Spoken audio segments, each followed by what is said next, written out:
এবং তার সহায়িকারাম সহ ইসলামের বিরুদ্ধে পুরো বাংলাদেশে ইসলাম বিদ্বেষীদের যে চক্রান্ত শুরু হয়েছিল, সেই চক্রান্তের বিরুদ্ধে হেফাজতে ইসলাম সহ বাংলাদেশের ইসলাম প্রিয় জনতা ঐক্যবদ্ধ হয়ে সেটির প্রতিবাদে এখানে সমাগত হয়ে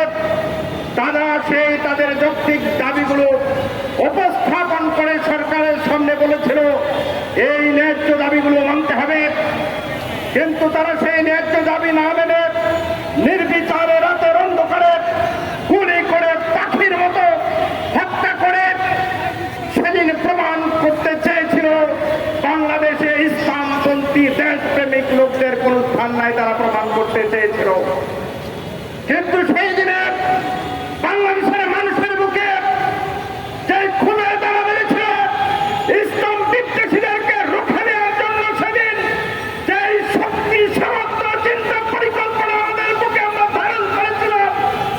সেটির অংশ হিসেবে এই 24শে জুলাই যে বিপ্লব সংগঠিত হয়েছে সেটি কিন্তু সেই 5 মের একটি অংশ এবং সেটির চূড়ান্ত বিস্ফোরণ হচ্ছে 24-এর এই গণ আন্দোলন এবং গণ অভ্যুত্থান। সুতরাং আমরা যেভাবে 47 সাথে 71কে মিলাই একটা ছাড়া আরেকটা অচল, আমি মনে করি এই 5 মে ছাড়া